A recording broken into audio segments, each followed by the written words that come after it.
La plus jolie, mais sentimentalement, c'est la première. Voilà. C'est monté par moi, comme j'ai pu la monter, c'est-à-dire pas très bien. Mais en fait, ça n'a qu'une importance.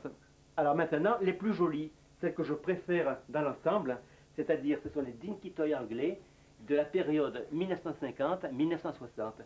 Toutes ces petites berlines, ce sont vraiment les plus jolies. Elles sont belles parce qu'elles sont simples. C'est simple, c'est pas compliqué, il n'y a pas d'intérieur, il n'y a pas de fenêtre, il n'y a rien.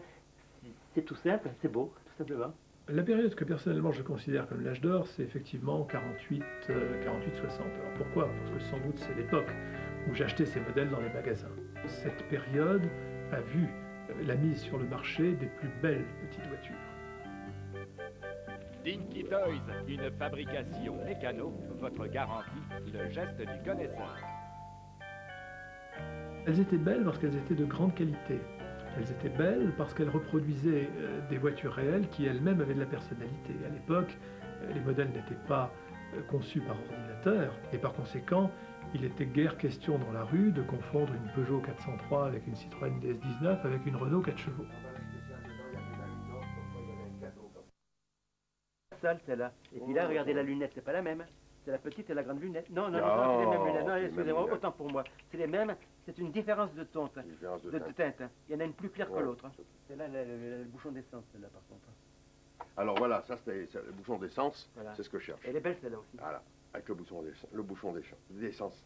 Ça c'est la première, celle avec le bouchon. Ça c'est la première, oui. La première, celle-là. Non, la première. Ah ben non, c'est celle-là la première. C'est la petite lunette, c'est ça, oui. C'est celle-là, non, parce parle que après, alors, la dernière, c'est celle-là, c'est la grande lunette. Voilà. Ça c'est la dernière, et elle a le bouchon. Ça, je mets bien une option sur celle-là, son bouchon. C'est vendé 7,50 francs en 63. Ça a bien évolué. Ah, maintenant, vous ajoutez 2 zéros derrière. Ah ouais, c'est tout à fait. T'as touché là. Allez. Ça me fait mal. Ça me fait plaisir. 1956. En Grande-Bretagne, Metoys lance une nouvelle gamme qui prend le nom des chiens de la reine, les Corgi Toys, avec un slogan très accrocheur, celle avec des vitres. Ce sont les premières voitures à avoir des petites vitres en plastique transparentes. Il n'y a encore pas de siège, pas de volant, mais il y a ces vitres. Et en France, le besoin se fait ressentir, parce que lorsque Dinky Toys reproduit la DS19, eh bien, la première miniature est horrible, parce que comment représenter l'intérieur du tableau de bord et la tablette de la lunette arrière sans les vitres? Ce qui fait que très rapidement, la DS sera le premier Dinky Toys à avoir des vitres en plastique. Ça, c'est toutes les Citroën. C'est beau, ça. Ça, c'est beau. Le modèle du président de la République dans la boîte présidence de la République. Je vous la sors, je vous la fais voir. Ça, c'était le modèle courant en magasin. Et ça, c'était réservé aux invités du président de la République. Hop. C'est pas grave. C'est pas grave. C'est pas grave. Non, ça fait rien. Non, mais ça casse pas. À la même époque, certains ont l'idée d'utiliser la matière plastique comme composant essentiel des miniatures. C'est le cas en France des frères Véron, qui créent la marque Norev, anagramme de leur nom, et qui peuvent produire des voitures très jolies, très élégantes, à un coût sensiblement plus faible que les Dinky Toys. Le créateur des miniatures Norev vous parle. Mes chers amis, c'est pour votre plaisir que j'ai créé les miniatures Norev. Parmi les nombreuses raisons de leur succès, je veux citer en particulier l'échelle commune au 1/43e, les chromes des phares étincelants, la finesse des détails, la solidité, la légèreté et les coloris inaltérables. Ces qualités exceptionnelles assurent aux miniatures Norev une supériorité incontestable. Cela est solennellement confirmé par la licence de reproduction accordée par tous les constructeurs français d'automobiles.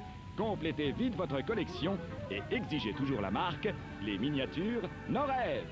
Dans le même temps aussi, les techniques font des progrès. Et en France, il y a une marque qui innove beaucoup, qui est Solido, qui invente les suspensions. Alors, les enfants qui les premiers ont une voiture à suspension trouvent ça fantastique. C'est la Jaguar, on appuie dessus et on voit la carrosserie qui s'enfonce par rapport aux roues.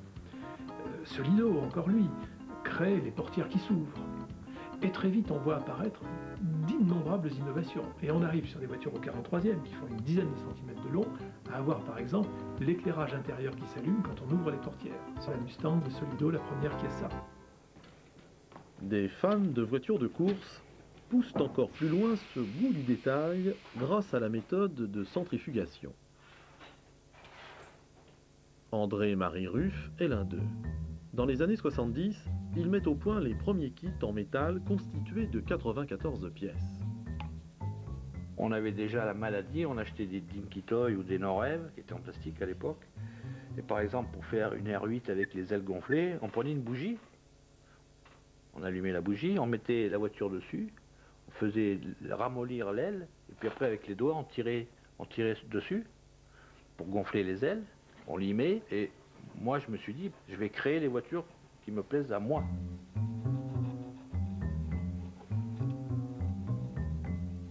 Quand j'ai démarré et que j'en ai parlé dans ma famille, on me prenait pour un fada, quoi. Je quittais Renault pour aller faire des petites voitures.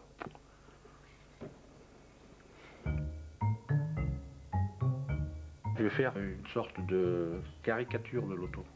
C'est-à-dire que sur les galbes, j'ai tendance à arrondir, quoi. Il faut que quand on voit une miniature et qu'on a vu la vraie voiture, on ait la sensation absolue que c'est la même chose. Les rayons, il y en a 72 par roue, et ils font 1/10 de millimètre. Avec le temps, cette soif de posséder des dingues du 1/43e génère un véritable marché. Celui des modèles récents, authentiques maquettes faites sur mesure, comme ces voitures de record, copies parfaites des bolides qui se sont illustrés dans des duels prestigieux. Ces Bugatti, véritables bijoux où chaque détail est reproduit à l'identique, valent jusqu'à 15 000 francs pièce. Tout aussi fou et détaillé, se quitte Ferrari, la marque la plus prisée et la plus rêvée. Société de consommation oblige, des dizaines de nouveautés sortent chaque semaine depuis des années. Les collections grandissent.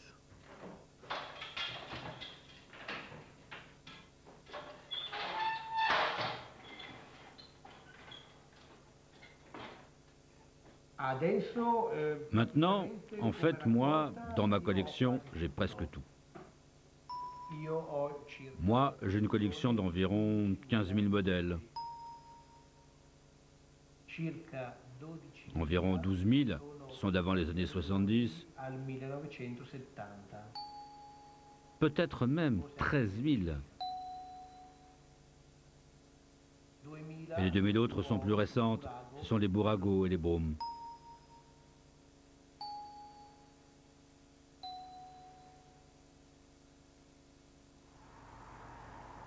Pour résoudre ce problème de place, Rolf, professeur de mathématiques, s'est limité à un thème, les 2 chevaux Citroën, dont il possède aussi 5 modèles grandeur nature.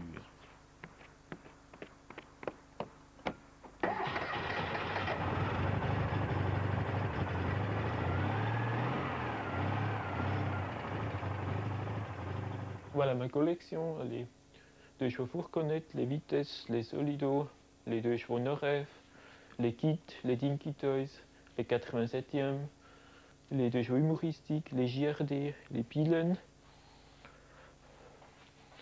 les 32e, les 24e, et puis les 2 chevaux en tôle, les jouets des années 80, les Herpa et les 2 chevaux cadeau bonus de chez Clé.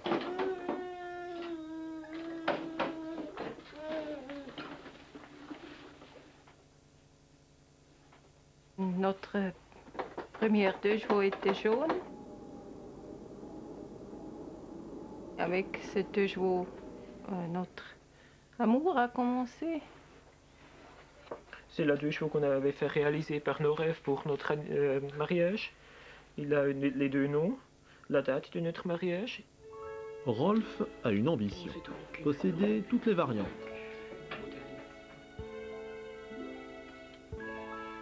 Celles que j'ai achetées aujourd'hui, les autocollants sont plus fraîches là. Je vais donc garder celles que j'ai achetées aujourd'hui et je vais revendre ou échanger celles-là.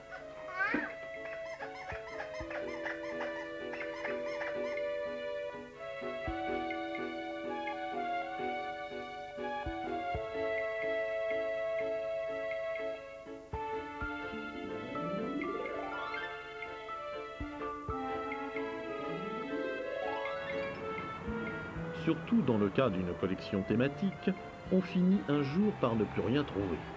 C'est le problème de Gianni, un fanatique de coccinelle.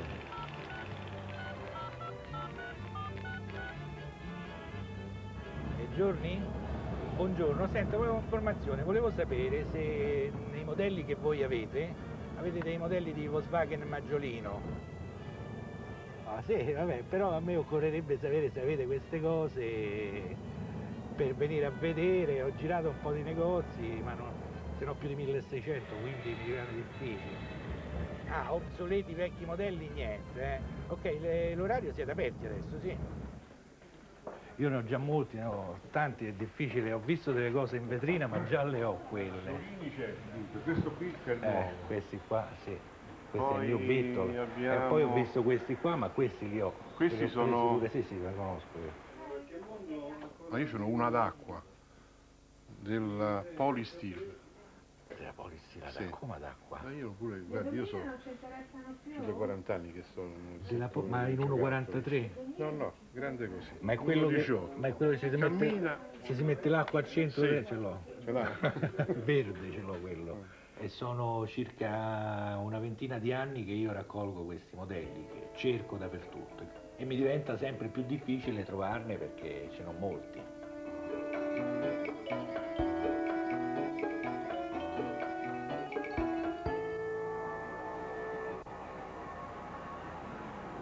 Derrière le rideau de fer, Klaus rêvait de se procurer tous ces modèles occidentaux interdits.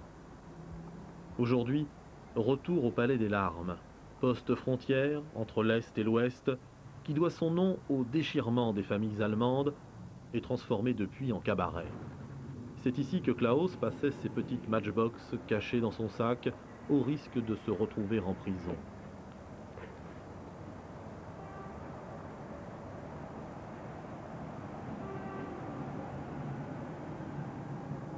La provenance de ces modèles, une boutique de Berlin-Ouest dont Boudig, le patron, est devenu un ami. Guten Morgen, du Wachtrone, was machst du? So früh schon? Als Ostler ist man früh unterwegs. Ja, oder offiziell nicht. Ihr Westler macht immer so spät auf. Du kannst dich vielleicht erinnern, im Frühjahr letzten Jahres habe ich von der Firma Pandora dieses Master-Modell übernommen. Ja, ich habe auf meinem Wagen sowieso 16 Jahre, den rechten Original 1:1, 16 Jahre gewartet und hier damit gehe ich schwanger 19 Jahre, also ist auch eine sehr lange Wartezeit. Hast du denn schon gespart? Ich habe hier nicht gespart. Ich habe noch altes Ostgeld, das willst du nicht nehmen. Ja, das kannst du in die Pfanne hauen, dein altes Ostgeld. Ach, schade. Also ich muss, nee, in Berliner Währung, in D-Mark heißt West bitte, D-Mark West, junger Mann. Wieder dieses Problem zwischen Ost und West. Ich dachte, das haben wir ausgestanden. Und jetzt kommt die Härte, mein Guter, da du natürlich dein Stoffbeutelchen nicht mit hast. Den Brummkatalog habe ich schon. Kriegst du jetzt schon mal eine ordentliche Tüte von mir. Ei. Mit Werbeträger, ne? Jusqu'en 1968, les miniatures américaines étaient inconnues en Europe. Et en 1968, il y a un grand coup d'arrêt parce qu'il y a une innovation aux États-Unis qui est l'axe-aiguille. L'axe-aiguille, c'est un axe qui, au lieu de faire entre 2,5 mm et 1,5 mm de diamètre, fait seulement quelques centièmes de millimètre de diamètre. La friction est donc sensiblement moindre et par conséquent, le modèle roule beaucoup plus vite. Et l'inventeur de cette chose diabolique, c'est Mattel. Mattel, le géant d'aujourd'hui, et il appelle ses voitures Hot Wheels, les roues chaudes, les roues en feu. Hot Wheels Flying Colors cars for $75. They're bold. They're bright. Competition gold.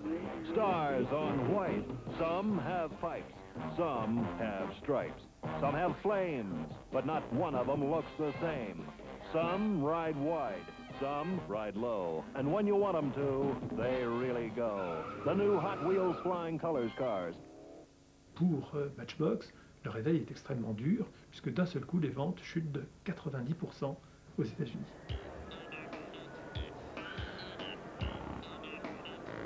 Nick et Debbie sont ouvriers au chômage. Ils ont toujours vécu à Hackney, près de l'usine Matchbox, qui employait toute une partie de leur famille. Yeah. That was the first model, number one, that was produced at Hackney. Number one at Hackney. Yeah. Whoa. This is the first toy they made, the first one that was made in Hackney. It's lovely. Lovely tiny. First one. Yeah, 1953. Very nice. And it's in the box that looks like a matchbox, like an English matchbox. Very nice. Did you know that? That's why it was Matchbox. Because it is the size of a matchbox that you could put in your pocket. That's why it's Matchbox. No. Little, yeah. Kids carry around, dads carry around box of matches. The kids carry around a Matchbox car. You know? I think it's very, very sad that the factory's closed. It's the children used to play with the toys. It's all gone away now. It's in China. You know, it's his hobby. You know, he has to find all local routes, all his ones. That's what he wants. He used to employ 5,000 people. We're the biggest employer in our part of London, and it's all gone now, finished. It's a big factory. Nice. Yeah. Shame. All gone. Sad. Very, very history sad. now. Very sad. Ces miniatures aujourd'hui, on ne les fait qu'en Chine. Jamais on ne les avait faites aussi bien qu'aujourd'hui.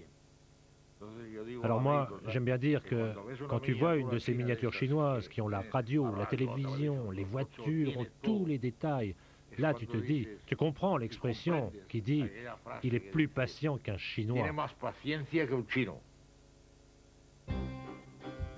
En 1972, Mécano s'écroule sous la pression de la concurrence et la branche française ferme ses portes. En 1979, vient le tour de la mythique usine anglaise. C'est la fin des Dinky Toys. Pour les autres marques, c'est la valse des déstructurations. Les usines déménagent en Asie. Oubliés, les Dinky Toys ne survivent plus que dans les vitrines des collectionneurs. Mais pour combien de temps ?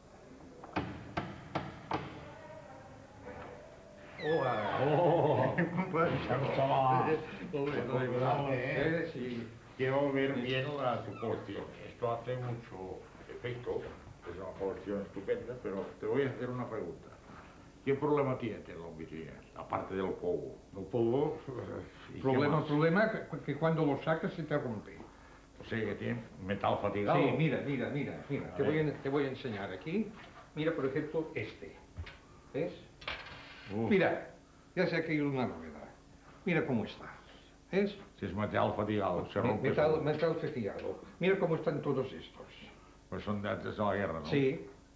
Estos coches tienen ya 60 años. O más. Más. No, 70. 70 años tienen ya. 70 años. Se caen todos. No se pueden tocar. Pero estos que son de los años 40 y 50 y... esos aguantan ya, ¿no? Sí, esos aguantan más. Pero esos de aquí, uy, son los peores. Véritable nécrose due à un alliage de mauvaise qualité, une maladie appelée métal fatigue réduit les modèles en poussière. Un drame pour les collectionneurs qui dépensent des sommes astronomiques dans les salles de vente. 300, monsieur, 300. 50, 1100, 50, 1200, 50, 1300. 1300 sur ma gauche. Bien vu, 1300, 50. Doctory. 1350 sur ma gauche. Bien vu, 1350. Adjugé, 1350. C'est l'article du journal où elle a été vendue. Là, c'est vraiment de la folie. Là, c'est de la folie. 63 000 francs. Adjugé 400. Acheteur 1. Je me souviens par exemple qu'une fois à Paris, j'ai emmené 2 exemplaires d'une voiture espagnole, une Ford Mustang de la police espagnole. C'était une fausse, évidemment, la police n'a jamais eu de Ford Mustang. Alors je suis allé à Paris, j'ai dit à un vendeur, voilà, j'ai ces voitures, j'aimerais faire un échange. Et lui il me dit, mais ça m'intéresse. Je dis non. Il dit, je te paye tant. Et moi, non, je ne veux pas d'argent, j'ai juste besoin de pièces. Lui, il n'avait pas les pièces qu'il me fallait. Je suis parti. Lui, il avait un stand dans la bourse. Alors arrive le directeur de Peugeot sur les Champs-Élysées. Il me dit « Je collectionne les voitures de police et les taxis, ça m'intéresse. » Alors l'autre revient et dit « Non, c'est moi qui l'ai vu le premier. » Il m'a payé, il y a de ça 10 ans, il m'a payé près de 35 000 pesettes pour quelque chose qui en valait 1000.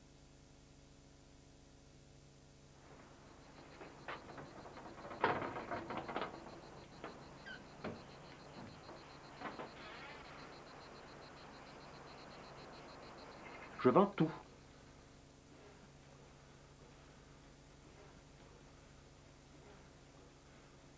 Faut pas chercher à comprendre. J'ai commencé à me séparer de voitures, ça fait à peu près 10 ans. Parce que là, ici, là, vous en voyez à peu près 2005, hein, il y en avait 15 000 ici. Hein. Ça m'a rien fait, ça m'a même pas arraché le cœur, même pas, rien du tout. Et puis les Dinky Toys, je me dis quand même, je vais les garder. Puis maintenant, comme je vois comment ça se passe, ça ne m'intéresse plus. Comme ça se passe? Ben, maintenant, c'est une question de fric. Hein. C'est du fric. Hein. On ne se dit pas, il est joli ce modèle, combien il vaut? D'ailleurs, maintenant, si vous avez remarqué, moi j'ai pris ce mauvais réflexe. Quand vous me demandez ce modèle, je vous dis, il faut 10 000 francs. Oui. J'ai pris le mauvais pli et je ne veux pas. Alors, on enlève.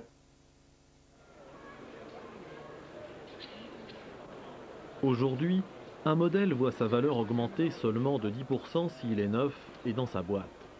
Mais certains en profitent pour doubler les prix. La spéculation est telle que quelques profiteurs ne vendent que des fausses boîtes et les cachent devant la caméra. Ces fausses boîtes, Josep les fabrique depuis des décennies, mais uniquement pour son plaisir. Une manie qui lui vaut un surnom, Mr. Box. Ce sont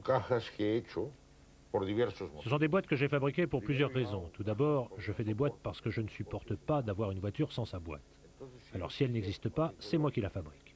Cette boîte-là, par exemple, on en parle dans le livre sur les Corgi Toys. Elle était prévue, mais on ne l'a pas faite. Alors je l'ai réalisée moi-même. J'ai pris comme base la boîte d'un modèle de série que j'ai complété. La raison principale, c'est que j'aime l'ordre. J'aime que toutes les choses soient bien rangées, avec leurs références, pour pouvoir les retrouver facilement, et qu'on ne me trompe pas. Parce que, par exemple, Corgi Toy a l'habitude de ne pas mettre de numéro sur les voitures. Alors, quand tu achètes une voiture sans sa boîte, tu ne connais pas son numéro. Et tu ne peux pas savoir si tu l'as déjà. Alors une fois à Paris, dans une foire, un monsieur, quand j'ai demandé neuf avec boîte, m'a dit « Mais vous collectionnez quoi, les boîtes ?» Alors moi j'ai dit « Non, je collectionne des voitures, mais les boîtes, je les veux pour que vous ne me vendiez pas la moitié de ce que vous êtes en train de me vendre. »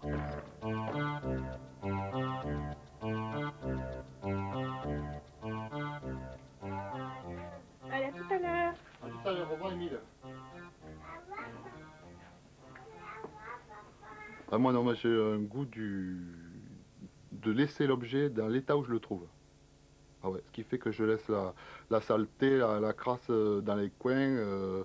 Bon, il y a une juste mesure, un juste équilibre, mais j'estime qu'un jouet qui a 60 ans d'âge, qui est resté dans des greniers, il faut le respecter et ça fait partie de la matière, de l'objet. Il y a celle-ci par exemple, que j'ai trouvée en Angleterre. Bon, je l'ai achetée chez un marchand, mais je la trouvais émouvante. Parce que bon, elle est prête à tomber un petit morceau, elle est toute métal fatiguée. C'est une Chrysler Airflow Dinky Toys de 1936. Et apparemment, lorsqu'il y a eu la guerre, eh ben, le gamin s'est amusé à la militariser, à en faire une voiture d'état-major. Alors donc il y a de la peinture kaki qui a été passée par-dessus, comme ça, pêle-mêle, façon camouflage. Donc c'est un jouet de gamin original. En plus le fait qu'elle soit toute fendillée, vraiment, pour moi c'est excitant. Et dans les prochaines décennies, que restera-t-il des jeux d'aujourd'hui ?